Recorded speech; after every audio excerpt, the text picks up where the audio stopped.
Assalamualaikum warahmatullahi wabarakatuh. Sebelumnya perkenalkan, saya Fidea Ayu Pratama dengan NIM B1B1222059.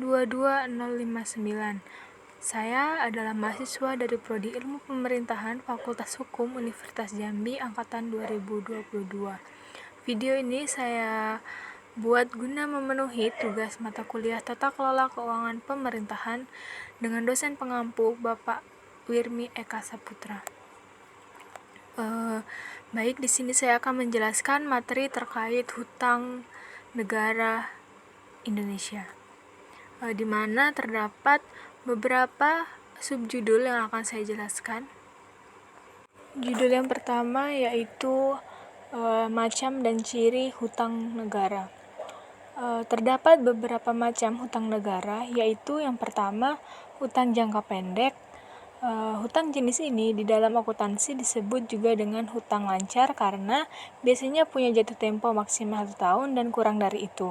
Jenis hutang ini biasanya besarannya tidak begitu besar, sehingga Anda dianggap mampu untuk membayarnya. Bunga yang berlaku bisa per hari atau per bulan. Contoh hutang ini adalah hutang konsumtif. Yang kedua, hutang jangka menengah. Ada juga hutang jangka menengah yang pengembalian hutang dilakukan paling cepat 1 tahun hingga paling lama 10 tahun. Jumlah uang yang dipinjam biasanya lebih besar jika dibandingkan hutang jangka pendek. Di beberapa jenis pinjaman mengharuskan Anda menyediakan jaminan. Dengan adanya jaminan, besaran bunga biasanya bisa ditekan. Contoh hutang ini biasanya utang untuk membeli kendaraan bermotor atau rumah. Yang ketiga, hutang jangka panjang. Hutang jangka panjang merupakan jenis hutang yang pengembaliannya paling lama, yaitu di atas 10 tahun. Bunga yang dibebankan jauh lebih ringan. Biasanya dilakukan oleh perusahaan atau bisa juga individu yang mengambil KPR dengan tenor lebih dari 10 tahun. Yang keempat, hutang produktif. Hutang produktif merupakan jenis utang yang digunakan untuk hal produktif seperti mengembangkan usaha, dan dari berutang itulah Anda akan menghasilkan uang kembali sehingga akan menguntungkan secara materi. Yang kelima, utang konsumtif. Jenis utang ini digunakan untuk kebutuhan sehari-hari dan tidak menghasilkan uang kembali. Pinjaman uang akan habis terpakai untuk keperluan Anda. Contohnya adalah ketika Anda membeli gadget untuk komunikasi atau sekadar gaya-gayaan. Fungsi gadget itu akan berkurang seiring berjalannya waktu dan ketika dijual pun harganya menjadi turun. Adapun beberapa ciri dari hutang negara, yaitu yang pertama, ada 2 pihak yang sepakat dalam perjanjian hutang. Biasanya berhutang melibatkan 2 pihak yang saling sepakat. Pemberi hutang adalah pihak kreditur, sedangkan yang berhutang adalah pihak debitur. Pemberi hutang akan mencairkan uang yang dipinjam debitur dalam kurun waktu tertentu. Pihak debitur pun wajib melakukan pengembalian sesuai dengan waktu yang telah disepakati. Yang kedua, utang biasanya berbentuk uang. Utang biasanya dalam bentuk uang. Uang tersebut Anda pergunakan untuk berbagai macam hal. Kenapa sih utang itu dalam bentuk uang? Karena uang mudah dihitung dan punya nominal yang jelas. Anda tinggal menyebutkan nominal uang yang Anda butuhkan untuk berhutang, pihak kreditur akan mempertimbangkannya. Setelah itu, jumlah pinjaman uang yang Anda ajukan pun diberikan kepada Anda dengan memenuhi persyaratan. Yang ketiga, hutang memiliki tujuan penggunaan. Ketika berhutang, pasti akan ditanya mengapa Anda melakukannya. Hal ini tidak hanya berlaku ketika Anda berhutang di lembaga resmi, tetapi juga saat berhutang pada teman. Anda tentu harus menjelaskan alasan logis yang membuat kreditur bersedia meminjamkan uang. Berhutang pada teman pun harus jujur, misalnya uang yang akan digunakan untuk membayar kredit motor yang mau jatuh tempo dan Anda tidak punya uang saku yang cukup. Yang selanjutnya yaitu ada aset yang dijadikan sebagai jaminan. Untuk utang yang jumlahnya tidak begitu besar, biasanya tidak akan diwajibkan ada jaminan. Tetapi jika jumlah hutang itu besar, misalnya untuk membuka usaha ataupun membeli rumah atau tanah, pasti Anda akan dimintai jaminan oleh si peminjam utang tadi. Bentuk jaminan tersebut biasanya harta yang senilai dengan jumlah pinjaman yang Anda ajukan seperti rumah, emas batangan, kendaraan bermotor, dan lain sebagainya. Yang selanjutnya yaitu ada jangka waktu yang berlaku untuk hutang. Hutang adalah hal yang harus dibayar, resmi dan tidak resmi. Anda sebaiknya membayar utang secepatnya ketika uang sudah tersedia agar Anda tidak terbebani lagi oleh hutang. Jangka waktu pembayaran hutang disediakan untuk meringankan beban Anda. Dan selanjutnya, terdapat bunga untuk Anda yang berhutang di lembaga keuangan resmi. Hutang di lembaga keuangan biasanya ada bunga tertentu. Besaran bunga biasanya diperhatikan sejak awal karena bergantung pada kebijakan lembaga tersebut. Bunga pinjaman ada sebagai imbalan Anda yang sudah menggunakan jasa pinjaman lembaga ini. Judul yang kedua yaitu sumber hutang negara. Negara Indonesia memperoleh pendanaan APBN dari dua sumber utama, yaitu pendapatan negara dan penerimaan pembiayaan. Penerimaan negara ini bisa bersumber dari perpajakan, penerimaan negara bukan pajak, dan hibah. Sedangkan penerimaan pembiayaan itu berasal dari pinjaman saja. Pinjaman tersebut dapat berasal dari dalam negeri maupun luar negeri seperti pinjaman, obligasi, dan instrumen utang lainnya. Negara mengelola utangnya berdasarkan undang-undang, praktik terbaik, dan prinsip kehati-hatian. Hutang tersebut digunakan untuk mendukung pembangunan nasional dan disepakati oleh pemerintah dan DPR pada saat pembahasan dan penetapan APBN. Posisi hutang negara diatur dalam Undang-Undang Nomor 1 Tahun 2003 tentang Keuangan Negara yang mengatur bahwa rasio hutang negara tidak boleh melebihi 60% dari PDB. Per 31 Desember 2020, posisi hutang negara sebesar 39,39% masih jauh di bawah batasnya. Hutang negara mayoritas sebesar 85,85% berbentuk surat berharga negara atau SBN. Hal ini menunjukkan bahwa upaya pemerintah dalam meningkatkan kemandirian pembiayaan dan peran SPBN dalam pembiayaan APBN.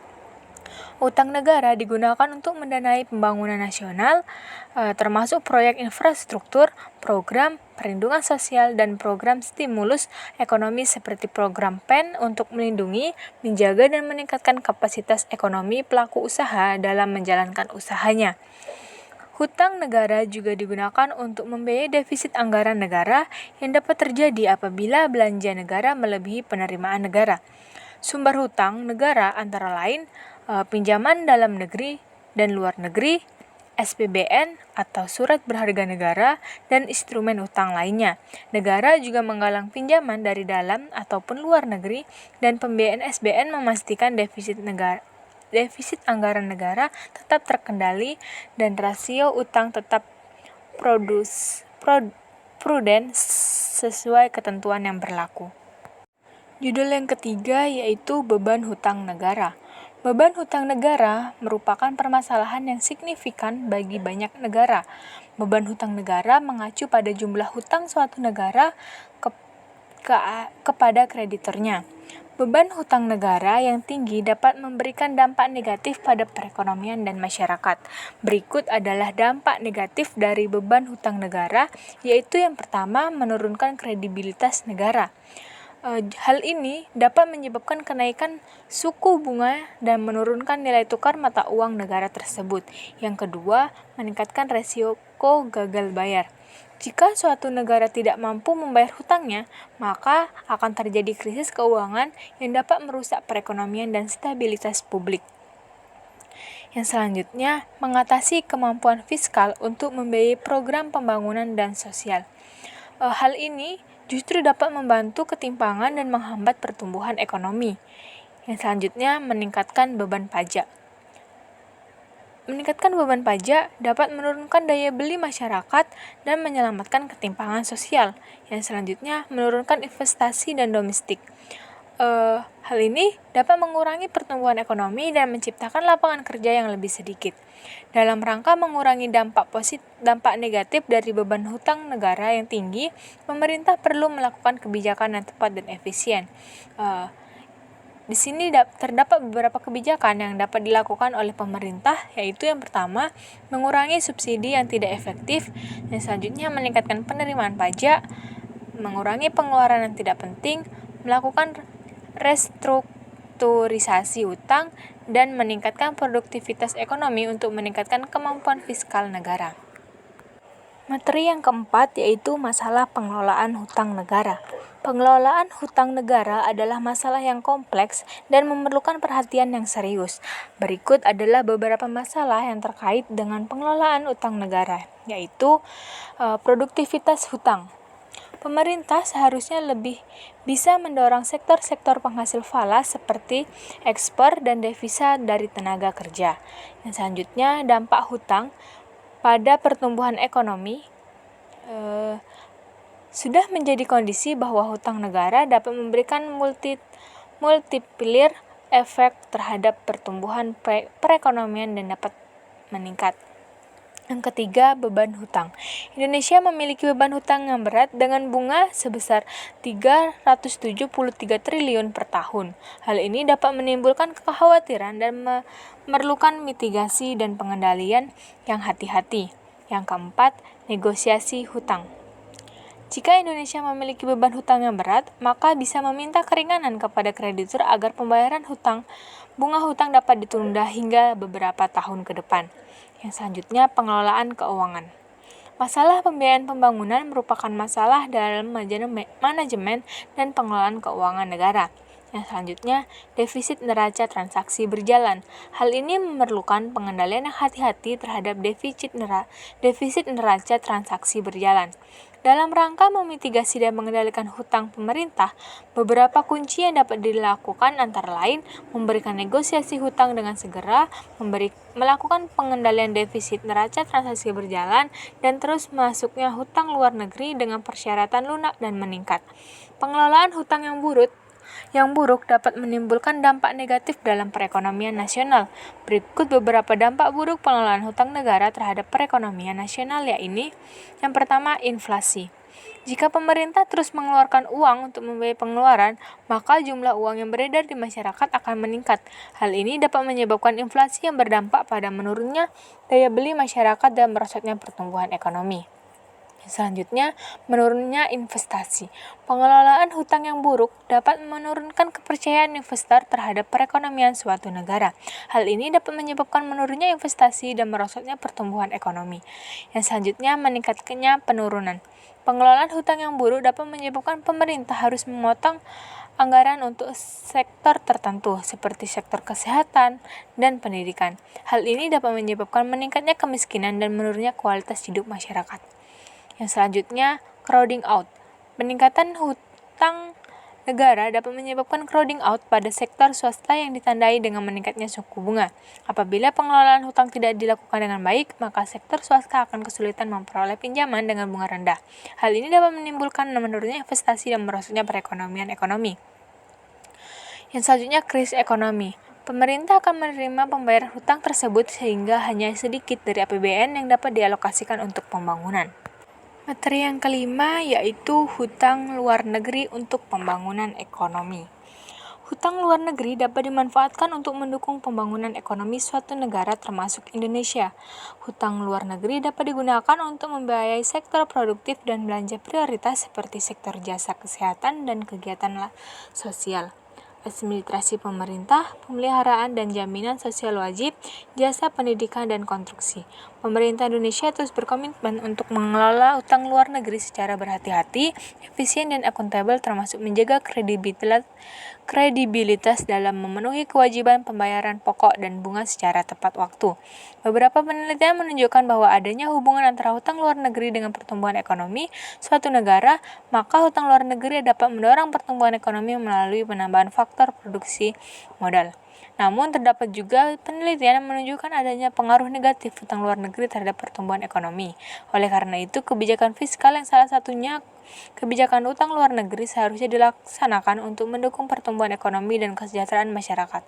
Penggunaan hutang luar negeri harus dilakukan dengan berhati-hati dan efisien agar tidak menimbulkan resiko yang dapat mempengaruhi stabilitas perekonomian. Selain itu, hutang luar negeri juga harus digunakan untuk mendukung sektor produktif dan prioritas belanja agar dapat mendorong pertumbuhan ekonomi yang berkelanjutan. Dampak hutang luar negeri terhadap pertumbuhan ekonomi Indonesia masih termasuk di kalangan para ahli. Beberapa penelitian menunjukkan bahwa adanya hubungan positif antara hutang luar negeri dengan pertumbuhan ekonomi, di mana hutang luar negeri dapat mendorong pertumbuhan ekonomi melalui penambahan faktor produksi modal. Namun, terdapat juga penelitian yang menunjukkan bahwa adanya pengaruh negatif dari hutang luar negeri terhadap pertumbuhan ekonomi. Penelitian lain yang dilakukan oleh Indra Darmawan menunjukkan bahwa kebijakan menutup defisit anggaran dengan hutang luar negeri dalam jangka pendek akan menguntungkan perekonomian dengan adanya pertumbuhan ekonomi. Namun pada saat jumlah hutang luar negeri telah melewati batas tertentu, maka penambahan hutang justru akan membawa dampak negatif terhadap pertumbuhan ekonomi. Oleh karena itu, penggunaan hutang luar negeri harus dilakukan dengan berhati-hati dan efisien agar tidak menimbulkan risiko yang mempengaruhi stabilitas perekonomian. Materi yang selanjutnya yaitu meringankan beban hutang. Program keringanan hutang merupakan program yang dicanangkan oleh pemerintah Indonesia melalui Kementerian Keuangan untuk mempercepat penyelesaian piutang negara dan memberikan insentif kepada penanggung hutang yang memenuhi syarat. Program ini dilaksanakan berdasarkan PMK nomor 13 tahun 2023 tentang penyelesaian piutang instansi pemerintah yang diurus atau dikelola oleh Panitia Urusan Piutang Negara atau Direktorat Jenderal Kekayaan Negara Anggaran 2023. Program ini ditujukan kepada penanggung utang kecil, baik badan maupun individu yang memiliki pinjaman berdasarkan peraturan perjanjian atau sebab apapun dan piutangnya sudah diserahkan ke pengurusnya kepada PUPN paling lambat tanggal 31 Desember 2023. Terdapat beberapa cara untuk meringankan beban hutang, yaitu yang pertama, program keringanan hutang. Merupakan program yang digagas pemerintah Indonesia untuk mendukung pemulihan perekonomian nasional dan mematuhi Undang-Undang APBN. Yang kedua, layanan pengelolaan hutang. Layanan ini tersedia untuk membantu mengelola hutang. Salah satu layanan tersebut adalah Amalan Malaysia, yang mengklaim dapat meringankan beban utang dengan cepat dan mudah. Yang ketiga, metode Snowflake atau Snowball merupakan strategi pelunasan hutang di mana debitur melunasi hutang terkecil terlebih dahulu. Yang keempat, pelunasan hutang yang efektif dan hati-hati. Hal ini meliputi beberapa langkah antara lain membuat daftar hutang, mengambil jeda untuk memperkuat niat dan tekad, menghindari pelunasan hutang dengan meminjam lagi. Disarankan pula agar beban hutang tidak melebihi 30% pendapatan debitur. Materi yang ketujuh yaitu posisi hutang luar negeri Indonesia. Bank Indonesia dalam laporan Juli 2023 menyatakan bahwa posisi hutang luar negeri Indonesia pada akhir Mei 2023 tercatat sebesar 398,3 miliar dolar US dollar atau turun dibandingkan dengan posisi hutang luar negeri akhir April 2023 sebesar 403,0 miliar US dollar. Dengan perkembangan tersebut, hutang luar negeri Indonesia secara tahunan mengalami kontraksi sebesar 1,7% atau lebih dalam dibandingkan dengan kontraksi pada bulan sebelumnya sebesar 1,3%.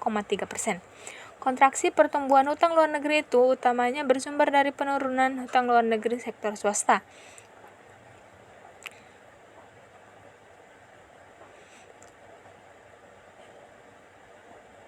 Peran tahunannya juga akan terus dioptimalkan dalam menopang pembiayaan pembangunan dan mendorong pertumbuhan ekonomi nasional yang berkelanjutan dengan meminimalisir risiko yang dapat mempengaruhi stabilitas perekonomian. Materi yang ke-8 yaitu pembayaran hutang luar negeri dalam hubungannya dengan APBN. Dalam pemaparannya, hutang sebagai instrumen pembiayaan APBN digunakan guna mencapai APBN yang kredibel, efisien, dan efektif serta berkesinambungan sebagai instrumen untuk mewujudkan tujuan nasional menuju masyarakat adil dan makmur. Berikut beberapa hubungan antara APBN dan hutang negara. Yang pertama, APBN mencakup sumber pendapatan dan alokasi belanja untuk anggaran 1 tahun. Yang selanjutnya, hutang negara merupakan salah satu instrumen pembiayaan APBN. Yang selanjutnya, hutang negara digunakan untuk mendukung pembangunan nasional seperti penyediaan infrastruktur dan peningkatan kesehatan dan pendidikan. Selanjutnya, pembayaran hutang luar negeri dilakukan dengan menggunakan sumber penerimaan dari pendapatan negara dan penerimaan pembiayaan. Yang selanjutnya, pendapatan negara berasal dari perpajakan, pendapatan negara berasal dari pendapatan negara bukan pajak, dan hibah. Sementara penerimaan pembiayaan antara lain berasal dari penerimaan hutang. Hutang negara merupakan cara negara menutupi defisit APBN paling aman. Nah, selanjutnya, kepatuhan membayar pajak juga diikut andil besar dalam pembangunan negara. Dari materi yang sudah saya jelaskan tadi, dapat ditarik kesimpulan bahwasannya hutang negara merupakan instrumen penting bagi pembangunan nasional, namun harus dikelola dengan baik untuk menghindari dampak negatif terhadap perekonomian. Pemerintah Indonesia sebaiknya fokus pada kemandirian ekonomi dengan mengurangi penambahan hutang baru dan mengelola hutang luar negeri dengan baik. Institusi yang baik, efisien, dan bersih penting bagi pertumbuhan ekonomi dan pengurangan hutang. Pemahaman masyarakat yang masih minim, sehingga perlu adanya penelitian dan sosialisasi lebih lanjut. Hubungan antara PDB dan hutang nasional sangatlah penting, serta negara-negara dengan PDB tinggi dan rasio hutang terhadap PDB rendah dianggap dalam posisi keuangan yang hebat. Sekian materi yang dapat saya jelaskan terkait hutang negara. Kurang dan lebihnya saya mohon maaf, dan semoga materi yang sudah saya sampaikan dapat membantu teman-teman dalam mencari materi tentang hutang negara. Kurang dan lebihnya saya mohon maaf. Saya akhiri, wabillahi taufiq wal hidayah. Wassalamualaikum warahmatullahi wabarakatuh. Bye bye, sampai jumpa di video selanjutnya. See you.